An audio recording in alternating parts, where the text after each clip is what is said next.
Welcome back friends. तो आज हम इंग्लिश का लेक्चर नंबर 4 लेकर आए हैं। आई होप आपने पहले 3 लेक्चर देख लिए होंगे और उसमें कुछ ना कुछ आपको ज़रूर फ़ायदा हुआ होगा। तो आज हम बात करने वाले हैं रीअरेंजमेंट ऑफ सेंटेंसेस की, यानी जंबल्ड वर्ड्स होते हैं, जंबल सेंटेंसेस, तो उनके बारे में हम बात करने वाले हैं। तो यहाँ से आपको 2-3 क्वेश्चन इस तरह के पूछे जा सकते हैं जंबल वर्ड से या रीअरेंजमेंट ऑफ सेंटेंसेस से। तो आइए स्टार्ट करते हैं।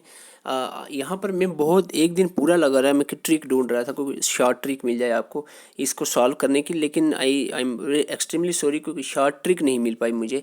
लेकिन बड़ा इसको सर्च किया मैंने, लेकिन नहीं शॉर्ट कोई ट्रिक इसकी होती है, नहीं को प्रेजेंट है अभी तक। तो हाँ, इतना है, बहुत सारे आपको यूट्यूब पर मिलेंगे शॉर्ट ट्रिक बताने वाले, लेकिन वो लॉजिकली वर्क नहीं करती। तो इसमें इतना ही है कि आपको प्रैक्टिस करनी है, तो इसलिए मैंने आपके लिए आज कुछ प्रैक्टिस क्वेश्चन लाए हैं। तो आइए देखते हैं।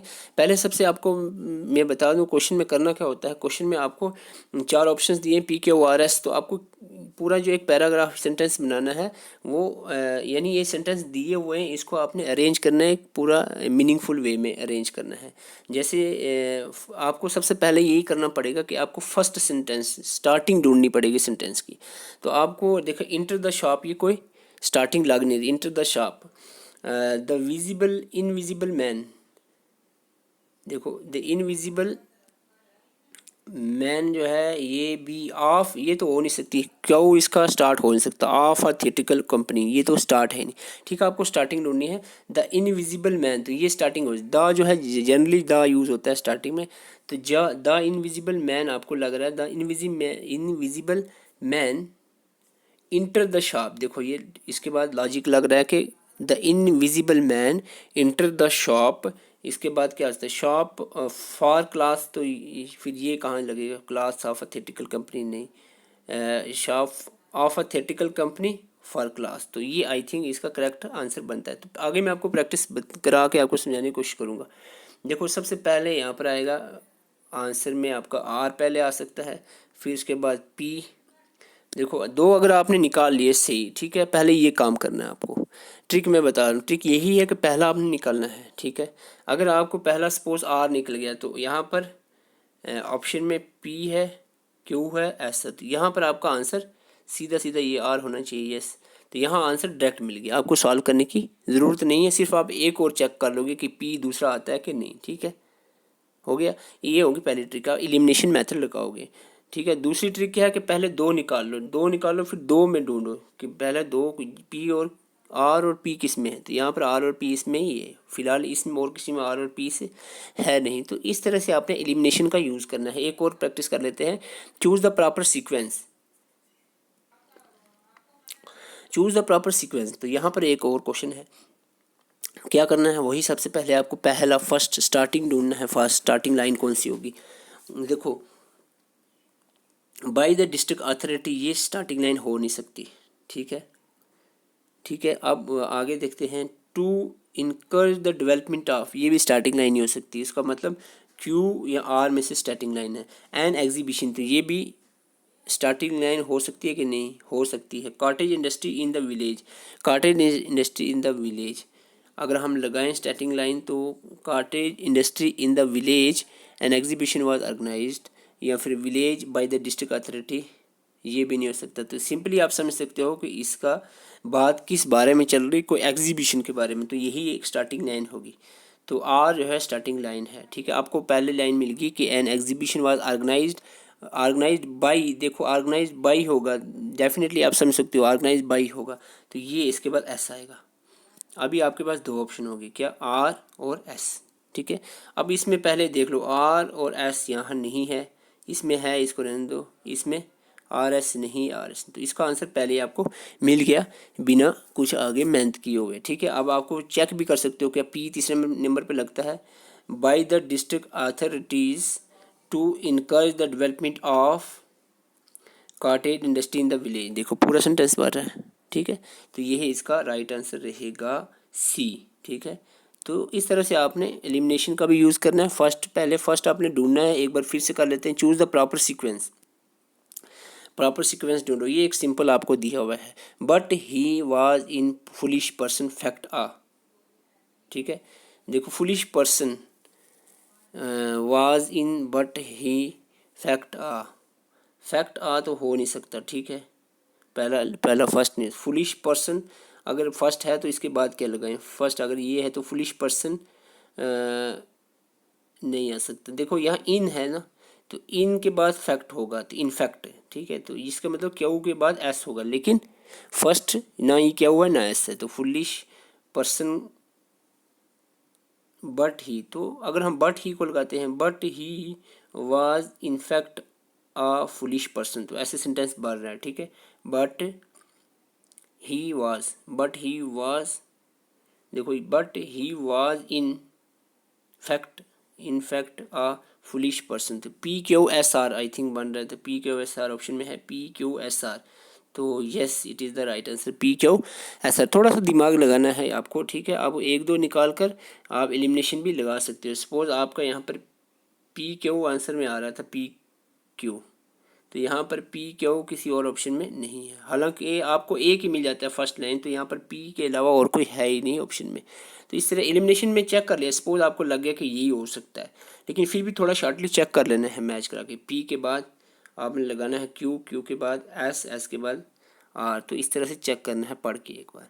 क्वेश्चन एक और कर लेते हैं, coal as a fuel in place, तो इस तरह से भी आ सकते हैं। मैं आपको ये क्वेश्चन बता दूं, एक तो होता है ना आपको नीचे दिए होते हैं सेंटेंसेस, लेकिन एक बार कभी कभी ऐसा भी आता है, कोल एज अ फ्यूल, जैसे एक स्टेटमेंट ए है coal as a fuel, B है in place of wood, C है आपकी ड्यूरिंग दिस पीरियड, और डी है आपकी people were beginning to use.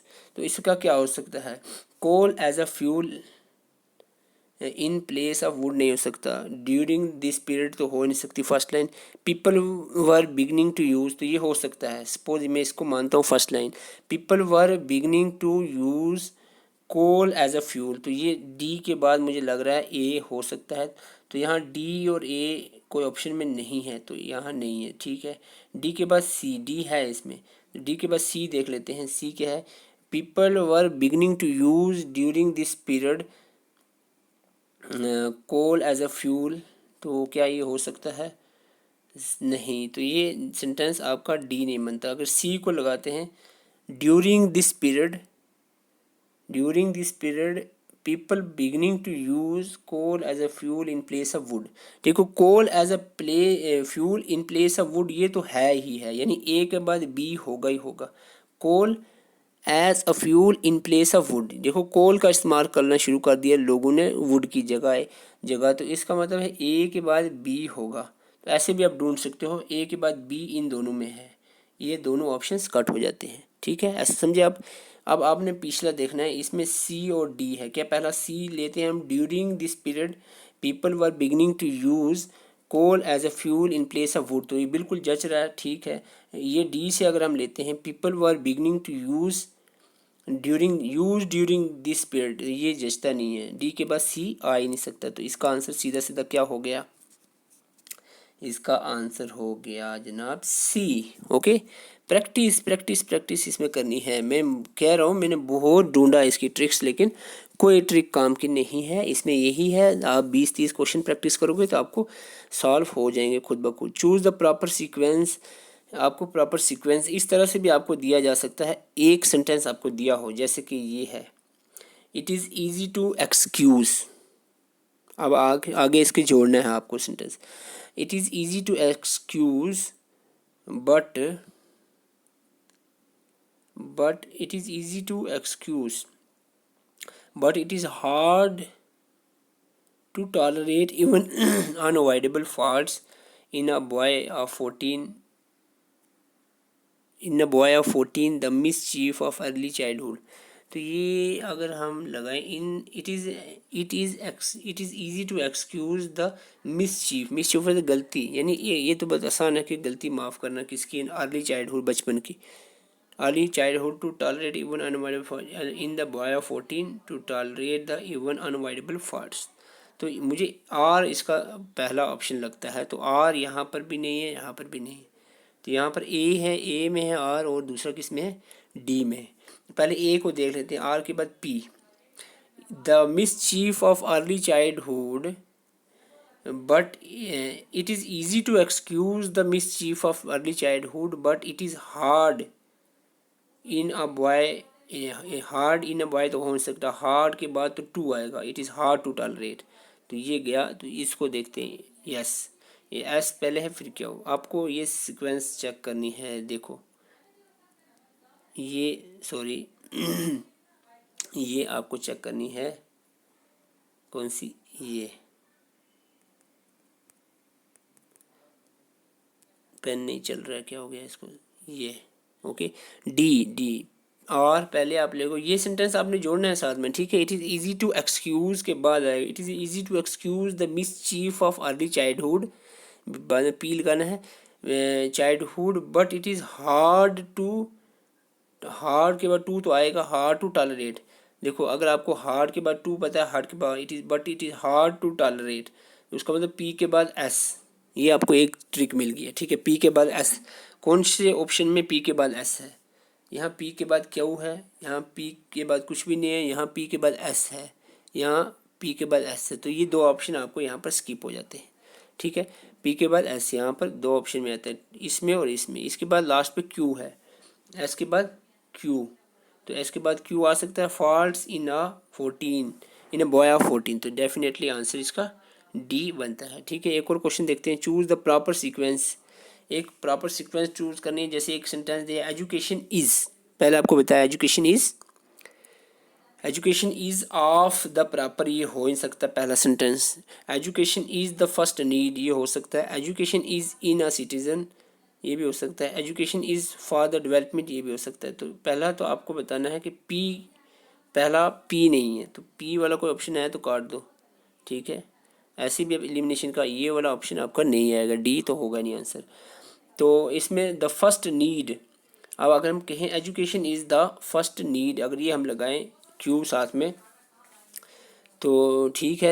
Education, education is the first need, अगर नीड के बाद हम लगाएं first need in a citizen, ये नीड इन आ नहीं हो सकता, यानी क्यू के बाद आर नहीं एस हो सकता है। देखते हैं, need of the proper sense of responsibility, नहीं ये भी नहीं है। नीड फॉर द डेवलपमेंट, देखो नीड किसके लिए होती है, फॉर द डेवलपमेंट, तो ये जच रहा है। यानी हम कह सकते हैं क्यू के बाद एस ठीक लग रहा है। The first need, education is the first need for the development. देखो फॉर द डेवलपमेंट के आगे ऑफ तो आना ही है, development of the proper sense of responsibilities, ये तो आपको लग गया ना, डेवलपमेंट ऑफ, सॉरी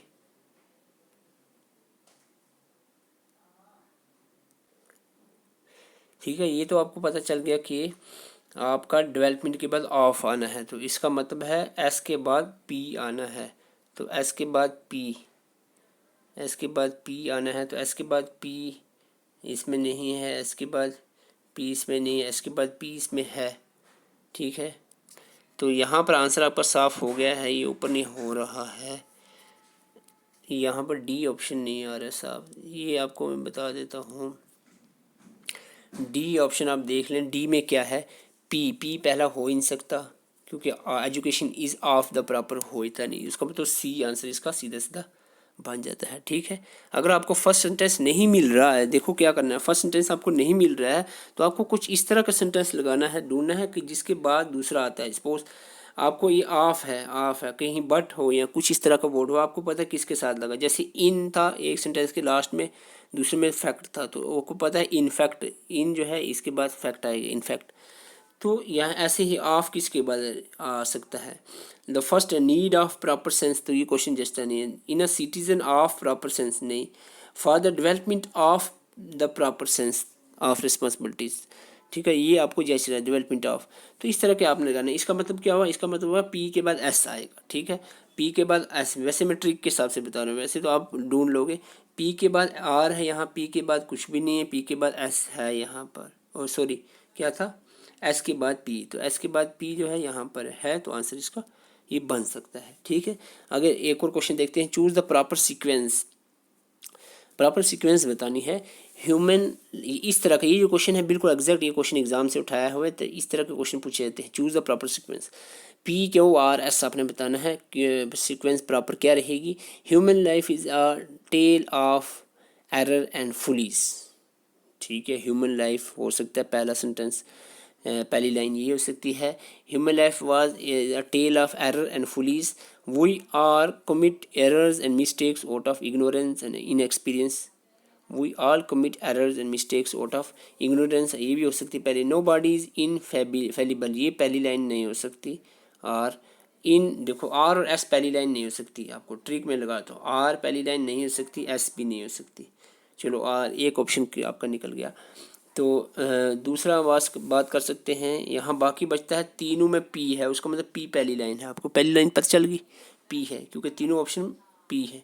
तो फर्स्ट लाइन आपको पता चलेगी पी है। Human life is a tale of errors and follies in the process of acquiring experience, ये नहीं हो सकता। Follies nobody is infallible, follies के बाद हो सकता है error and follies. Nobody is infallible, we all commit error and mistakes out of ignorance and inexperience in the process of acquiring experience, ठीक है। इन द प्रोसेस यानी क्यों के बाद एस हो सकता है। Man often stumble and falls down, तो उसका मतलब है आपका पी के बाद आपकी आने वाली है आर, तो आर के बाद आपका आ सकता है क्यू, क्यू के बाद आपका आता है एस। तो यहाँ पर ऑप्शन आपका बनता है राइट ए, पी आर क्यू एस, ठीक है।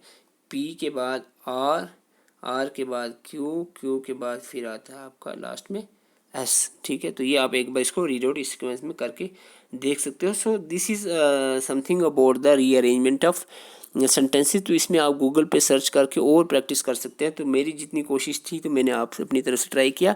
ट्रिक ढूंढने की कोशिश भी मत करना इस टॉपिक के लिए, मैंने बहुत कोशिश कर ली है, नहीं मिली है कुछ भी ट्रिक्स। हर किस्म के चैनल्स मैंने देखे, हर जगह पे ढूंढा, तो आप वो कोशिश ना करें। हालांकि प्रैक्टिस आप कर सकते हैं अगर आपको क्वेश्चंस अवेलेबल होते हैं। So thank you for today. अगर आपको वीडियो अच्छी लगी तो ज़रूर लाइक करें और चैनल को ज़रूर सब्सक्राइब करें।